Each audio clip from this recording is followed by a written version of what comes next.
Hello everyone. Before I start with my lecture 11 topic, on Tuesday Nobel Prize was announced. Who knows who got it? Jean Tirole, yeah. Who knows about him? For what? Did he get it?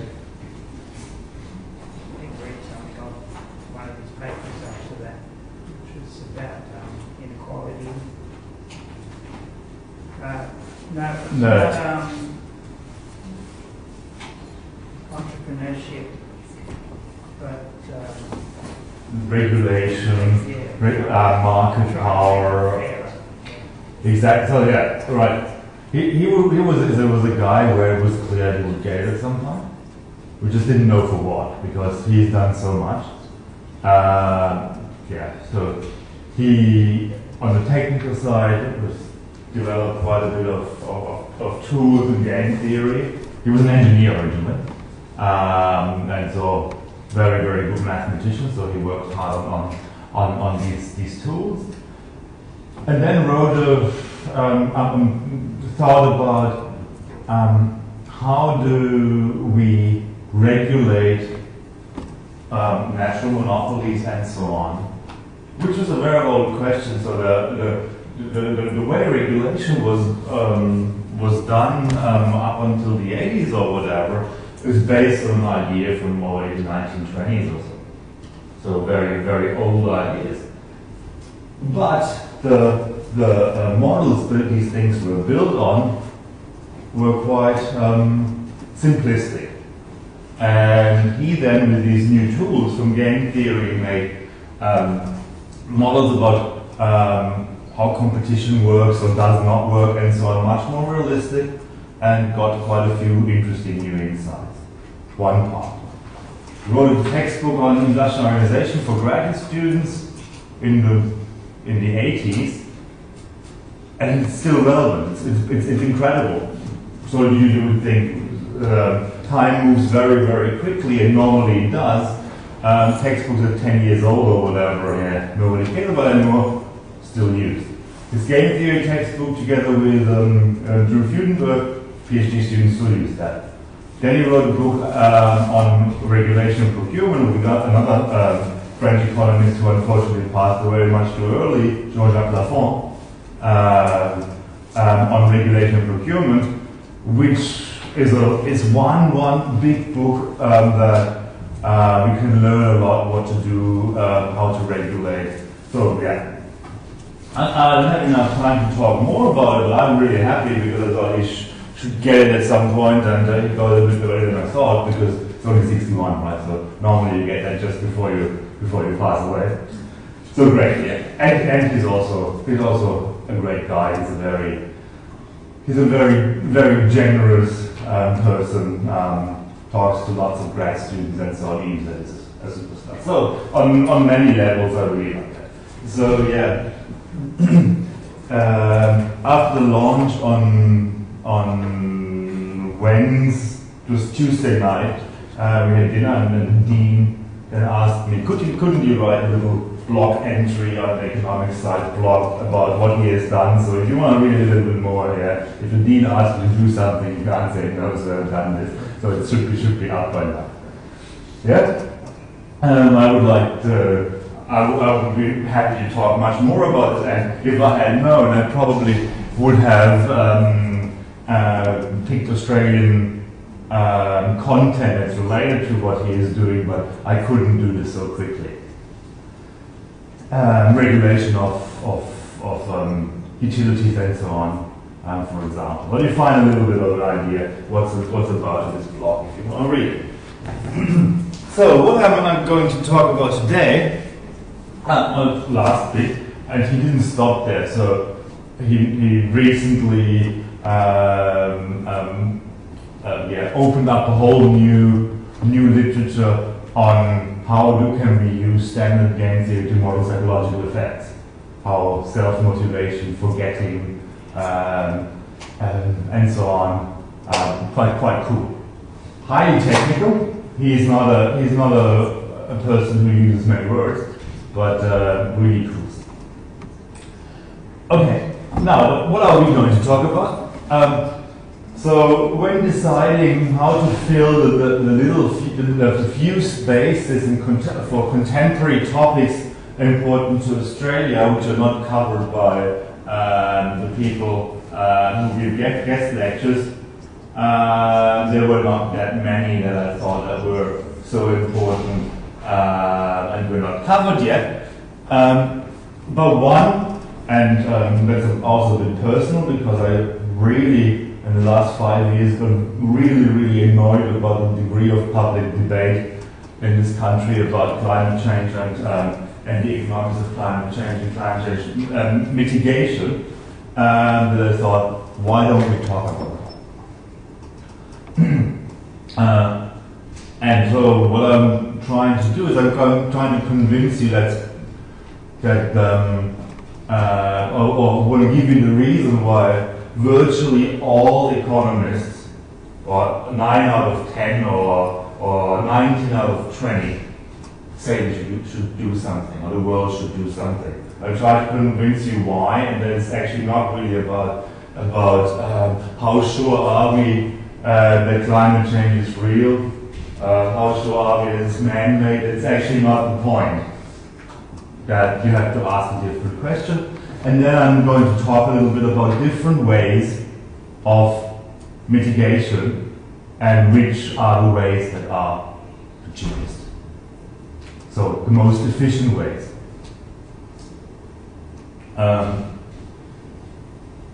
So I've had the privilege when I was a young, just a graduate with something a bit like a master's in Germany before I did my PhD. I was involved in a project in a research institute for public finance, designing some kind of an energy tax for Germany, which has been implemented in a way already in the 90s.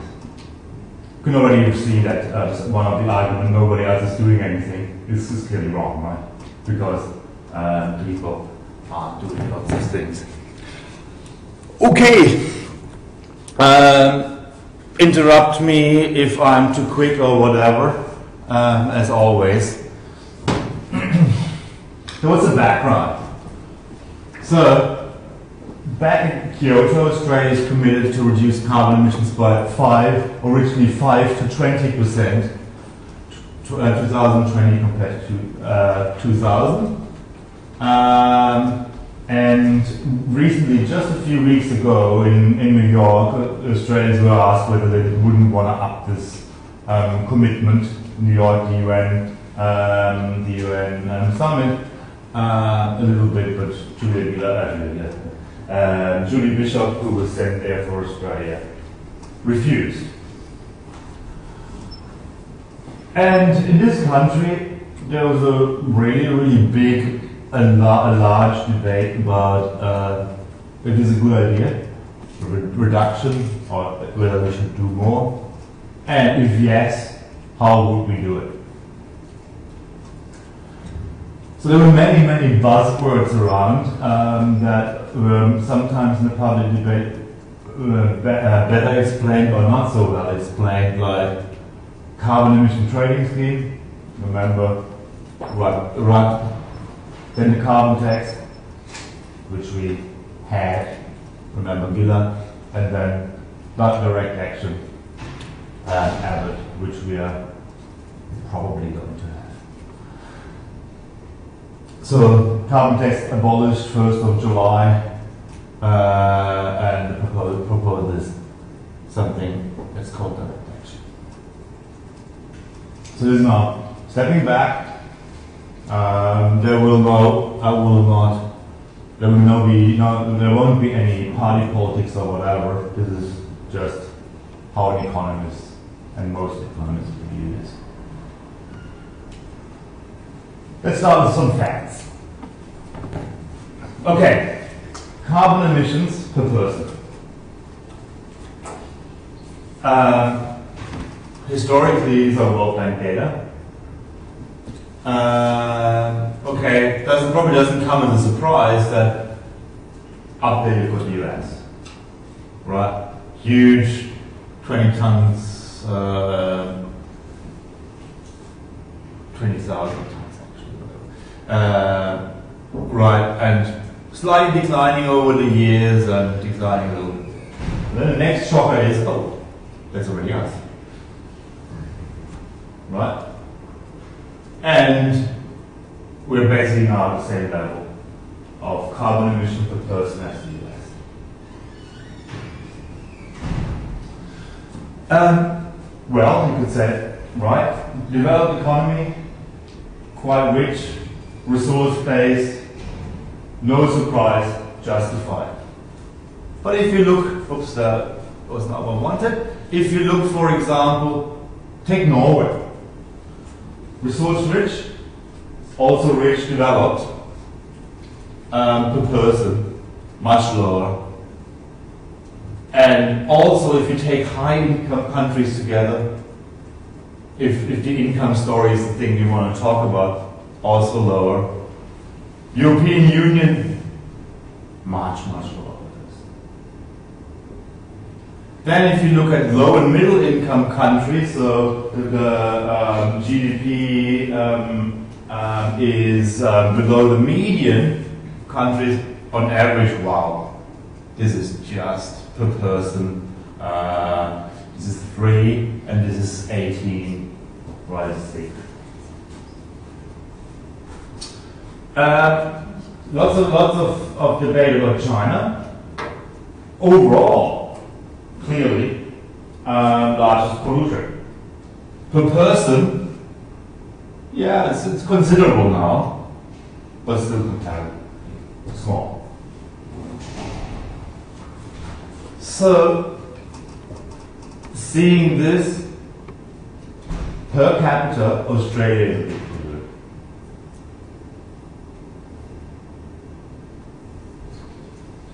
Now, the first thing that comes to mind, if you think about pollution and so on with carbon emissions, cars, right? And yeah, clearly, Australian cars are probably not very efficient with respect to carbon emissions. And if you look at it, oh yeah, our fleet is really inefficient with respect to carbon emissions per mileage, a bit like the US.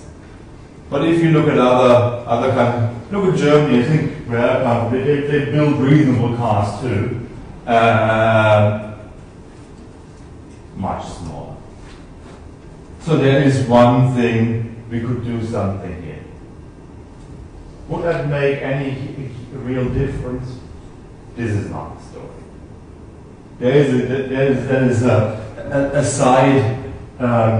sideshow. The real thing is this. The real thing is the generation of energy. You can look at stats. There are only 5 countries in the world that are less efficient with respect to carbon emission output than Australia at generating their electricity. It's a shocker, right? So, where does it come from? What is the big difference?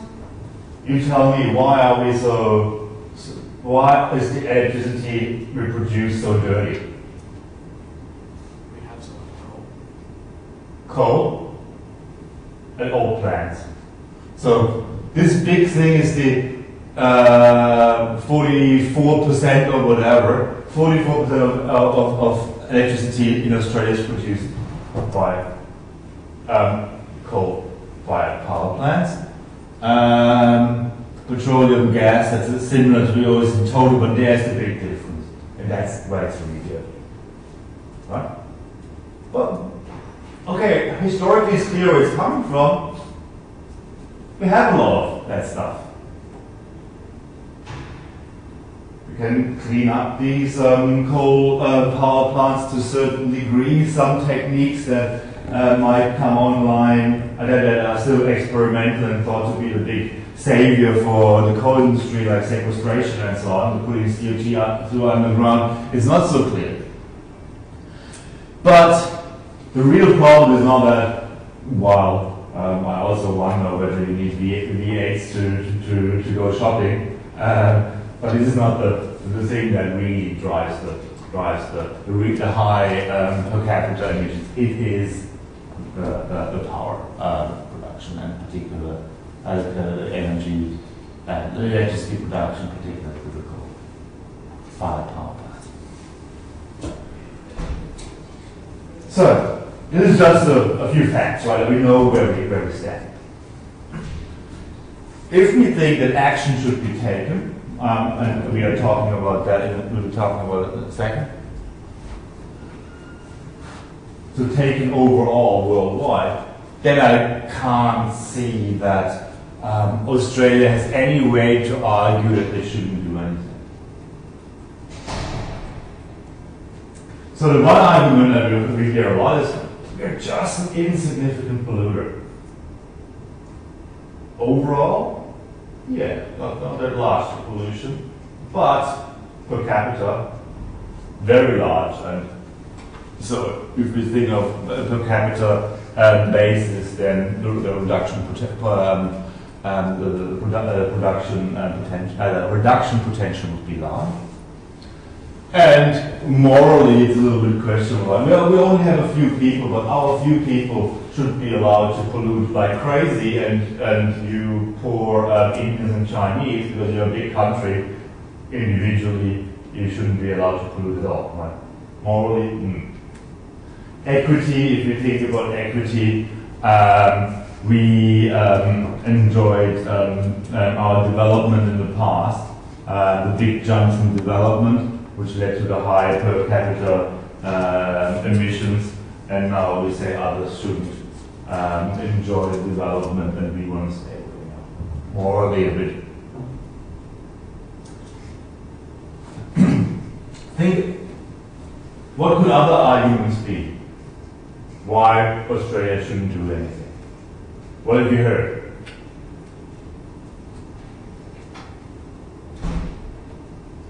So the story of, oh, the others don't do anything, so why should we? While this is false in a certain, while this is false to a certain extent, which I already hinted at, there is more to that, and I'll come back to it. The story is that there's an underlying moral dilemma situation, which makes this defensible to a certain degree, but only to a certain degree. Then the other one, that's my favorite one, which then is mind-boggling for economists. The link between human carbon emission and climate change is not 100% proven. That's why we shouldn't do anything. And I'm not going to question whether it's 100% proven or not. I have my personal opinion about that, looking at the science, but I'll stay open. Right? I even won't claim that. I still want to believe that I will be able to convince you guys that this is not the point. Let's look at this argument. I'll show you that it's really irrelevant for economists if there's a conclusive 100% proof for this. And I will tell you that this is the situation is similar like a car insurance. Oops. We have to think in probabilities, right? Not in 100%. Yes, we do something, 99.9%, we don't do anything. Right? This is stupid. So if we are just using simple tools from decision theory, or what you're learning in your simple economics courses, how individuals are supposed to behave, and transfer this to this problem. So we should act whenever the expected damage, so what we expect given what we know scientifically, from doing nothing is greater than the cost reducing emissions. right? So we should think about scenarios and put probabilities on them, even if we don't know them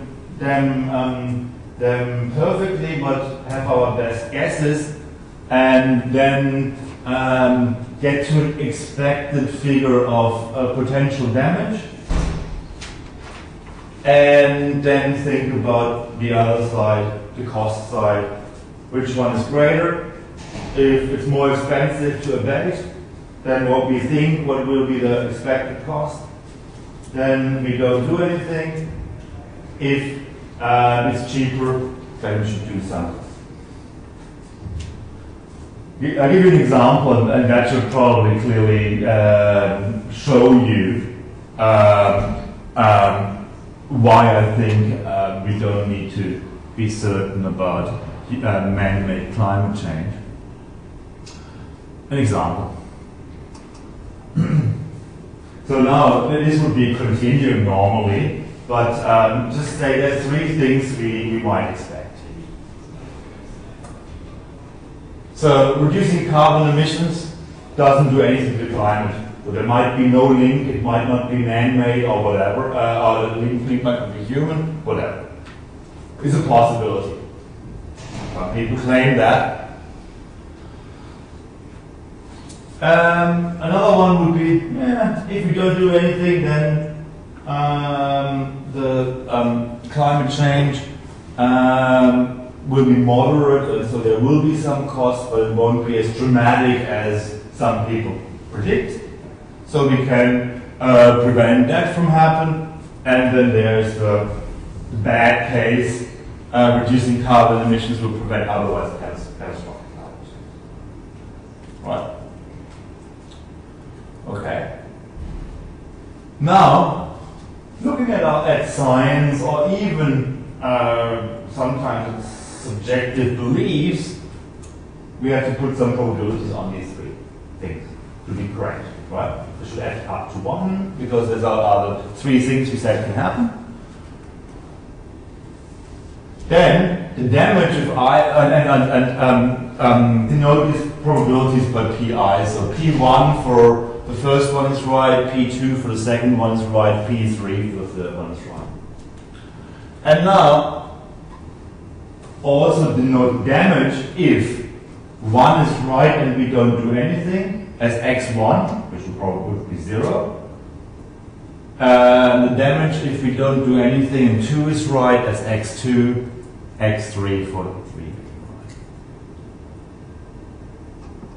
So then the estimated cost of reducing carbon change, which we can carbon emissions, which we can estimate, right, by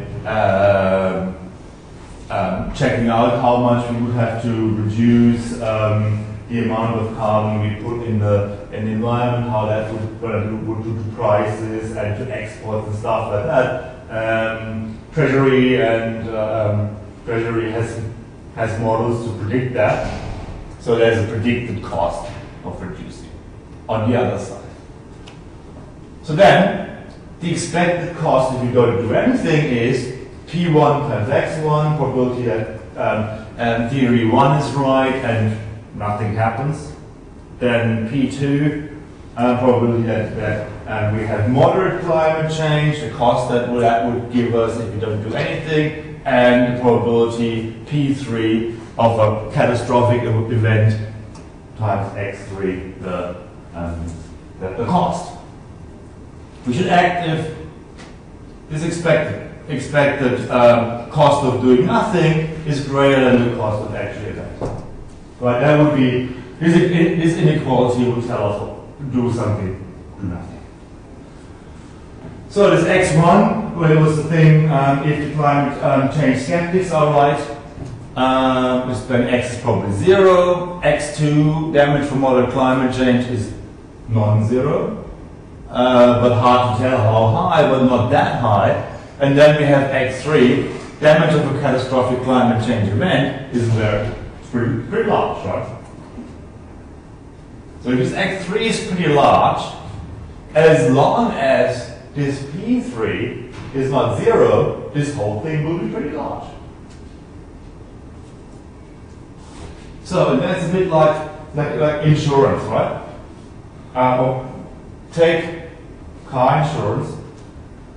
What is the probability, at least if you're a reasonable driver, that you will have a total write-off of your car? It's not that high. But the loss, if you just bought a Schmidt new expensive European car, if that happens, is huge. So a reasonable person, therefore, insures the new car. It's exactly the same story with climate change. The probability that it's really so bad that it's really extremely costly is probably not that high.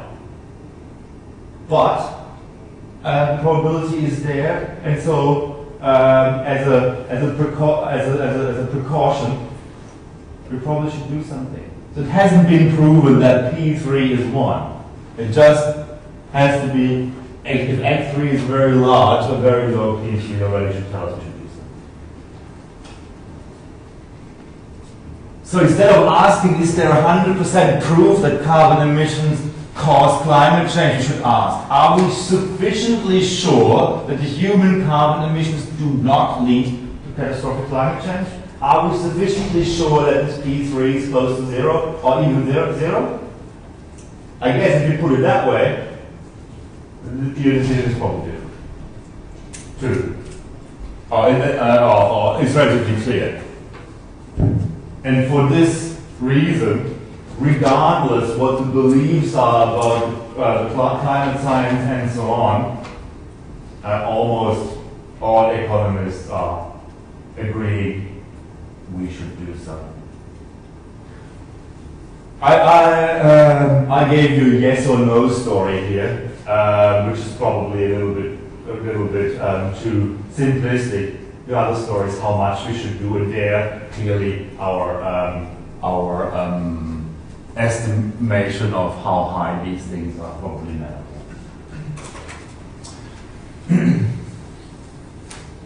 Okay. Who still disagrees? Be brave. No one is brave enough. I normally, whenever I talk about it, I always get one person who still says. So. Now, if we were to agree that yes, the world should do something, then now the argument one of not doing anything on a national level, because the other are not doing anything, comes into play. And we have what we call a social dilemma situation. And that's why it's so hard to actually do something about it internationally. So, suppose, okay, if we are correct that this inequality is such that the world should do something, but we have not only not the world government but individual governments, then overall the world would be best off if all the countries were to act to a certain degree. So that would maximize social welfare. But if you're one player and everyone else does the heavy lifting, right? So everyone else reduces carbon emissions, and therefore climate change, or there's enough abatement in the world that doesn't become catastrophic or whatever, then best for me is not to do anything if the others do it, right? Because carbon emissions is a global problem. It doesn't matter where the stuff comes from. If the others reduce it, I'm happy as Larry. So then I will not incur the cost of the carbon of the reduction, and also because the others have become less competitive, because they might have to use carbon pricing or whatever. I even get a competitive edge, right? Cool for me. I don't have to pay, and I even sell more of my stuff abroad. But if the others do not reduce, I again have no incentive to do anything, right? Because then, if I then unilaterally do this, reduce my emissions, I might be too small. That was often the argument to change climate by just doing something as a little player, Australia. And you would have to bear the cost, and you would ruin the competitiveness of your export industries. So you also have no incentive to do it. So, if the others do the heavy lifting, I want to sit on the sidelines. If the others do nothing, I also want to do nothing. So, in game theory lingo, which you might have seen, heard about, this would be what we call dominant strategy of doing nothing. And actually, you've seen something like this before. In a very boiled down version, this social dilemma looks a little bit like what you've probably seen in Michael White's Prisoner's Dilemma. So, here, if you this is for two countries, but it would be an n-dimensional one with many countries. If I reduce and you reduce, then social welfare would be maximized. 4 plus 4, 8 would be the highest welfare in this game. Numbers are arbitrary, just for illustration, right? The structure is important. But if you do the heavy lifting, then I don't reduce, so I get some climate change mitigation because you have done all the heavy lifting, and my industries become more efficient and I don't have to pay, more competitive and I don't have to pay. So I'm better off not doing anything if the other country does something and the other country doing something alone is a sucker and gets a low payoff. Symmetric if I reduce and you don't reduce. If you both don't reduce, then we end up both in a relatively bad outcome. Yeah? So then, if we don't have anything in place to overcome this incentive of free riding, what we will end up with is nobody does anything. That's why these incentives is why it's so darn difficult to get anything going worldwide. So, a way of getting the good outcome is that everyone reduces, could be that we negotiate the right contracts, because we are all better. So overall, we have the best outcome, the highest social welfare if we all do it. So if you can write binding contracts, then you would agree to sit down and say, okay, let's both reduce and commit to that. To a certain extent, Kyoto and Copenhagen were actually exactly that bar for that. But it didn't work entirely satisfactorily. Why not? Things in the real world are not as simple as in our little example, right? So there's bargaining over rents, different perception of what is fair, and so on. So it's really hard. And also the enforceability of international contracts. They're really enforceable. Are you going to invade somewhere if they don't reduce their CO2 reduction target or whatever? Probably not. So it doesn't work perfectly. But as I said before, the claim that other countries do nothing is not really true. Yes, the US doesn't have any taxation or any or whatever, but they use quite a bit of regulation. And you see the trend in the US is actually coming down.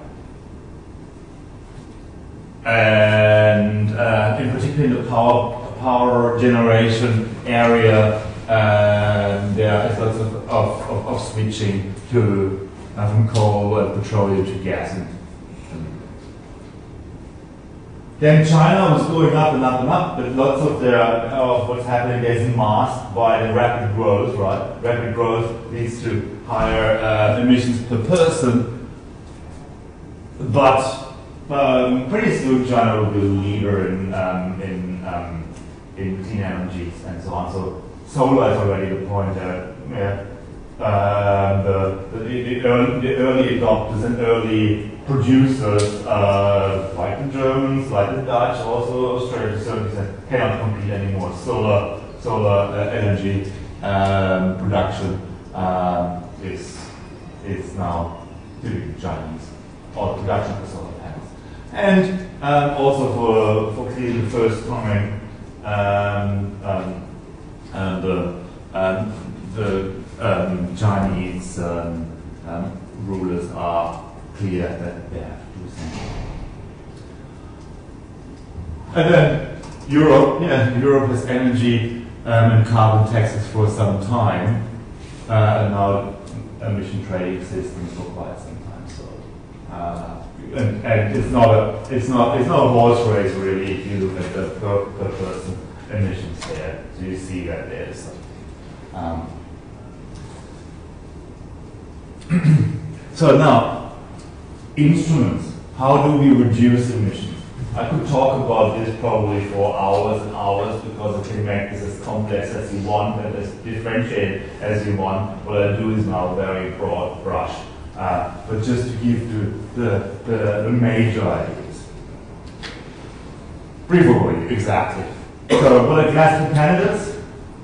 How can we reduce emissions? Tax, make it more expensive. Clearly, what you do is use less of the good as more expensive. Market-based approaches, so disincentives. So yeah, tax is a market approach in the sense that you change that you reduce the incentives, but I think you're thinking about some kind of cap and trade, emission trading schemes where firms overall have a certain amount of certificates, so a certain amount of emissions they are allowed to have, and they can trade them. All regulation, right? The old style thing. You are not allowed to emit more than X. Carbon tax, typically with carbon as an input, tradable emission certificates, regulations, and then we have this new animal, which is called direct action, which is nothing else as tendering, so paying people, asking people how much do I have to pay you, such that you reduce your carbon emission, and there's a tender public where everyone can say, okay, I'm reducing carbon emissions by X, Y, and Z. If you give me that much money, and the cheapest will be chosen. So what is our aim? What do we want to do? Probably, if we agree we want to reduce it, we want to reduce at lowest cost, right? So we don't want to spend more and forego more goods and so on than we have to in order to reduce carbon. So let's have an example of what that means. Suppose there are two coal-fired power plants. One is old, one is new, and both emit 2 units of carbon. So if you want to get the old one to reduce carbon emissions from 2 to 1 or per unit, sequestration is probably, or whatever, suppose it costs 100 million per unit.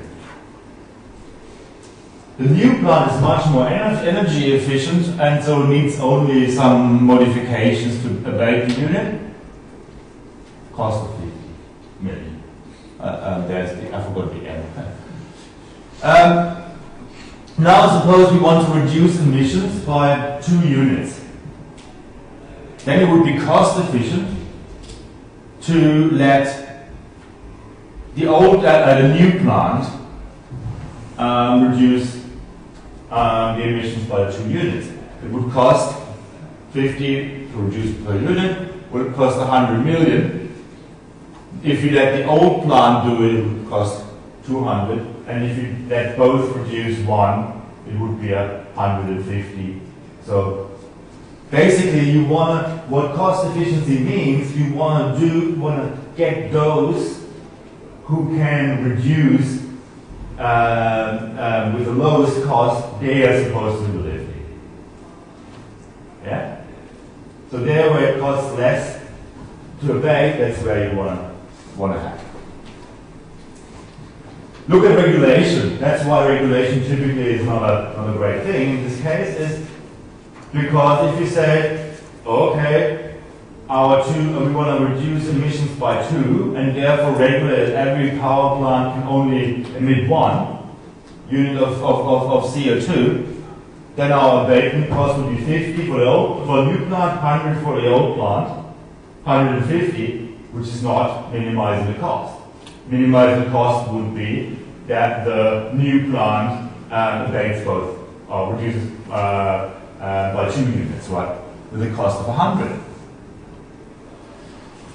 If we knew the cost of the two firms, we could actually write regulation individual contingent on cost function. But who does? Who knows this? No one really. Another one is enforcement effort. If you regulate, you have to check and make sure that it actually happens. The pro is, and this is why the US has gone down that route, because it's probably easier to find acceptance in the population than for market-based mechanisms that might be like taxes and whatever. If you tell, yes, we are tough on pollution and we force firms to reduce their pollution by X, Y, Z, people might say hooray. If you tell them you have to pay a carbon tax, not so much hooray, right? So politically, regulation is probably easier to find acceptance for. However, it's not cost efficient. You're not implementing a reduction with the lowest cost. Then taxation. Cost efficient. So another guy I thought we should win the Nobel before he dies. He's 93 now. Bono. One of his big work was to show that actually taxation is a cost-efficient way of reducing externalities. In this case, the externality would be the pollution. So if you put a tax on emissions that's between 50 and 100 million per unit, then the old plant says, oh, I have 1 unit to reduce by 1 unit costs me 100 million, so the tax is cheaper. I'll pay the tax and keep polluting. While the new plant says, oh, if I pay the tax is more expensive than actually to reduce, so I reduce by 2 units. And a tax between 50 and 100 million would mean that we get the cost-efficient outcome that the new power plant will reduce emissions by 2 units. Right? If there's a tax, then those who can avoid the tax in the cheapest way will do it, and avoiding the tax means reducing. So those that are best suited for reducing emissions will do it cost efficient. Another thing that's quite good, you can easily put it on inputs, right? You know how much carbon dioxide is in a ton of coal or whatever. So you can put a tax. You don't have to put a tax on actually polluting, but you can put it on input. So the enforcement is not as bad. Then there's no volatility because you can set the tax. So if your industry hates volatility of input costs, then a tax is a good way to go. The con is that if you don't know ex ante by how much you will reduce pollution, you can estimate that or whatever with a certain tax rate, but you might have to adjust afterwards, which is politically a bit hard. Now, the other one, cap and trade, which we were supposed to have. So give licenses for 1 unit of emission to each firm. So this time it's clear we will end up with 2 units of pollution. And then if those 2 guys trade, you will also end up with the the low-cost abatement plan will do the abatement. So, cap and trade is also cost efficient.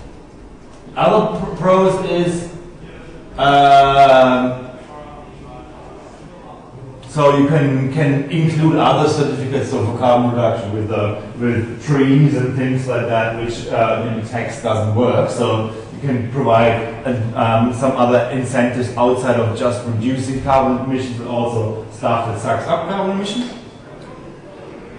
The con is the price might be volatile and increasing uncertainty for firms, and so actually companies, strangely enough, prefer tax to cap and trade. Then direct action. So 3.2 billion is proposed. So you tender for carbon reduction, some regulation. It might be cost efficient. In our little example, that will work. So Queensland puts a bid in to reduce emissions by 2 units for 200. The old plant. The new plant would bid 199 and would win the abatement cost. Would win abatement cost would be minimized at 100.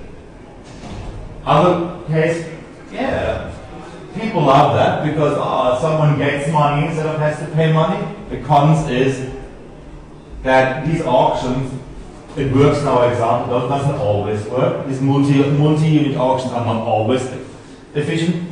And it's extremely expensive. So, right, 199 will cost the government 199 million a year to produce it. And the money has to come from somewhere, right? And as you probably have heard already, taxes introduce inefficiencies if these taxes are not for correct externalities, if they're taxes on